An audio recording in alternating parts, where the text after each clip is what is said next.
Halo, Assalamualaikum warahmatullahi wabarakatuh. Kami dari kelompok 5 mata kuliah pemasaran global kelas A. Dengan judul materi yang akan kami paparkan yaitu strategi konsep pemasaran, segmentasi, aspek budaya pemasaran global, pemasaran multinasional, permasalahan dalam pemasaran global, dan lingkungan politik pemasaran global. Sebelum kami memulai penjelasan materi, kami ingin menyapa forum terlebih dahulu. Kepada yang terhormat, dosen pengampu mata kuliah pemasaran global, Ibu Ririn Damayanti, dan yang terhormat, teman-teman seperjuangan semuanya konsentrasi marketing yang saya banggakan. Untuk itu, diminta kepada forum diskusi online agar menyimak penjelasan materi dari kelompok kami. Terima kasih. Baik, perkenalkan nama saya Iksan Jafar Kasim. Saya di sini sebagai pemateri yang pertama. Sebelum memasuki materi yang pertama yaitu strategi pemasaran global, ada baiknya mari sama-sama kita membahas apa itu globalisasi. Globalisasi adalah proses integrasi internasional yang terjadi karena pertukaran pandangan dunia, produk, pemikiran, dan aspek-aspek kebudayaan lainnya, di mana hal ini terjadi karena kemajuan dari berbagai aspek termasuk di bidang ekonomi, sains, dan teknologi. Bagaimana globalisasi di bidang ekonomi? Globalisasi di dalam bidang ekonomi merupakan suatu pergeseran ke arah yang lebih terintegrasi dan saling ketergantungan dalam dunia perekonomian khususnya. Dengan arah pergeseran ekonomi menuju ekonomi yang global yang terintegrasi, banyak yang mengatakan bahwa keadaan ini merupakan sesuatu yang bagus atau cenderung mengarah kepada kebaikan. Karena dengan terbukanya batas antar negara yang menjadikan negara di seluruh dunia berpartisipasi dan membantu menciptakan lapangan kerja di negara-negara yang berpartisipasi. Sehingga dalam tatanan sistem ekonomi global ini juga membawa ke arah kemakmuran ekonomi secara global. Strategi pemasaran adalah alat fundamental yang direncanakan untuk mencapai konsumen dengan mengembangkan keunggulan bersaing yang berkesinambungan melalui pasar yang dimasuki dan program pemasaran yang digunakan untuk melayani pasar sasaran tersebut. Strategi pemasaran terdiri dari pengambilan keputusan tentang biaya pemasaran dari perusahaan, bauran pemasaran, dan alokasi pemasaran.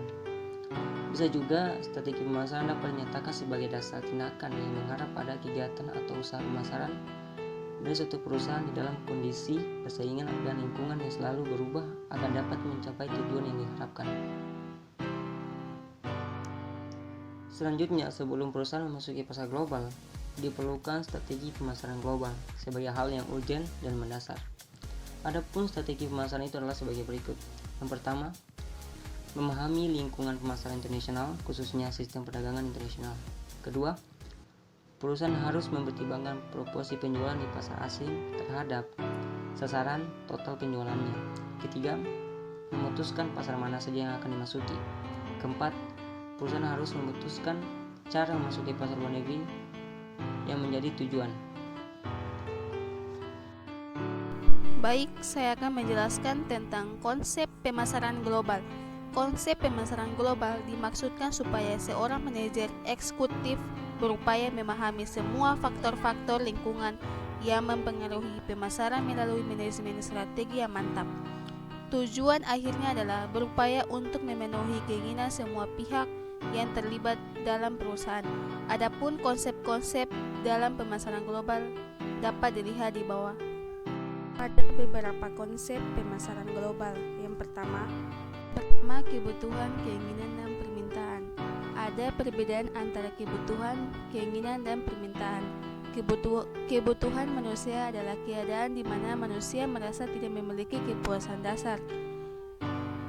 Keinginan manusia dibentuk oleh kekuatan dan institusi sosial, sedangkan permintaan adalah keinginan akan sesuatu yang didukung dengan kemampuan serta kesediaan membelinya. Yang kedua, produk. Produk adalah sesuatu yang dapat ditawarkan untuk memenuhi kebutuhan dan keinginan pelanggan. Yang ketiga, nilai, biaya, dan kepuasan. Nilai biaya dan kepuasan nilai adalah pemikiran pelanggan tentang kemampuan total suatu produk untuk memenuhi kebutuhannya. Setiap produk memiliki kemampuan berbeda untuk memenuhi kebutuhan tersebut. Nilai setiap produk sebenarnya tergantung dari beberapa jauh produk tersebut dapat mendekati produk ideal, dalam ini termasuk harga. Yang keempat, pertukaran transaksi dan hubungan. Pertukaran transaksi dan hubungan kebutuhan dan keinginan manusia serta nilai suatu produk bagi manusia tidak cukup untuk menjelaskan pemasaran. Yang kelima, pasar. Pasar terdiri dari sebuah pelanggan potensial yang memiliki kebutuhan atau keinginan tertentu serta mau dan mampu turut dalam pertukaran untuk memenuhi kebutuhan atau keinginan itu. Yang keenam, pemasaran dan pemasar. Pemasaran dan pemasar. Pemasaran adalah keinginan manusia dalam hubungannya dengan pasar. Pemasaran maksudnya bekerja dengan pasar untuk mewujudkan transaksi yang mungkin terjadi dalam memenuhi kebutuhan dan keinginan manusia. Baik, di sini saya membahas tentang pemasaran multinasional, di mana pemasaran multinasional merupakan pemasaran yang memfokuskan pada pemanfaatan, pengalaman, dan produk perusahaan, serta sadar akan perbedaan dan keunikan lingkungan dalam negara tempat perusahaan berbisnis. Jadi di sini saya ambil dari contohnya yaitu perusahaan LG, di mana karena pemasarannya yang memfokuskan pada pemanfaatan, pengalaman, dan produk perusahaan serta sadar akan perbedaan dan keunikan lingkungan dalam negara tempat perusahaan berbisnis. Jadi dalam contoh dari pemasaran multinasional saya mengambil yaitu ini perusahaan LG. Terima kasih. Baik, poin yang akan saya paparkan yaitu segmentasi pemasaran global. Segmentasi pasar global didefinisikan sebagai proses mengidentifikasi kelompok atau kumpulan pelanggan potensial pada tingkat nasional maupun subnasional yang kianya mempunyai persamaan tingkah laku dalam membeli. Setelah mengidentifikasikan segmen, langkah berikutnya menetapkan target, artinya mengevaluasi segmen dan memfokuskan usaha pemasaran pada suatu negara atau kelompok orang yang mempunyai respon potensial yang signifikan. Berikut adalah menetapkan sasaran global. Segmentasi merupakan proses yang dipergunakan oleh pemasar untuk mengelompokkan konsumen yang mempunyai keinginan dan kebutuhan yang sama. Menetapkan sasaran adalah tindakan mengevaluasi dan membandingkan kelompok yang diidentifikasikan dan kemudian memilih salah satu atau beberapa di antaranya sebagai calon dengan potensi paling besar. Segmentasi pasar global. Sekarang ini, para agen periklanan dan perusahaan global cenderung mengsegmentasikan pasar dunia berdasarkan pada beberapa kriteria kunci berikut ini. Yang pertama adalah demografis. Didasarkan pada karakteristik populasi yang dapat diukur dari seperti umur, jenis kelamin, pendapatan, pendidikan, dan pekerjaan. Yang kedua adalah psikografis. Proses pengelompokan orang dalam arti sikap, nilai-nilai yang dianut, dan gaya hidup idealis, materialis, serta tradisional. Dan yang ketiga adalah karakteristik tingkah laku dan manfaat yang dicari.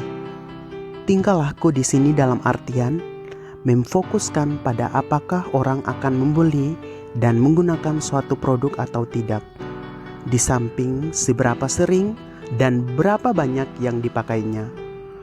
Konsumen dapat dikategorikan menurut tingkat penggunaan berat, sedang, ringan, bukan pengguna, atau menurut status pengguna, yaitu pengguna potensial, bukan pengguna, mantan pengguna, pengguna reguler, pengguna pertama kali, dan pengguna produk pesaing. Sedangkan manfaat yang dicari artinya bahwa manfaat yang ditawarkan suatu produk tanpa memperdulikan wilayah geografisnya. Adapun kriteria untuk menentukan target adalah yang pertama, besar segmen yang ada dan potensi pertumbuhan. Kedua, persaingan potensial. Dan yang ketiga, kecocokan dan kelayakan. Baik, di sini saya akan menjelaskan bagaimana aspek budaya pemasaran global. Pemasar internasional harus mengetahui pengaruh budaya dan harus menyiapkan diri untuk menjawab tantangan itu atau mengubahnya.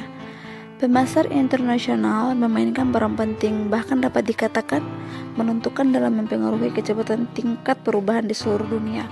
Hal terlihat jelas dalam makanan, tetapi praktis menyangkut semua industri, terutama produk konsumen.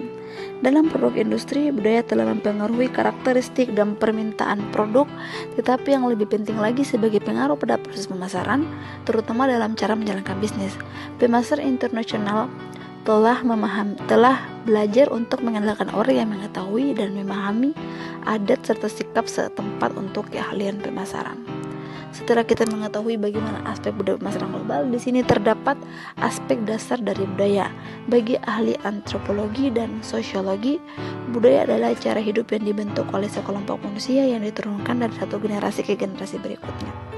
Di dalam aspek budaya terdapat 7 aspek yang dimana dilihat dari pandangan ahli antropologi, seperti diutarakan oleh Ruth Benedict dalam karya klasiknya yang berjudul The Chrysanthemum and the Sword.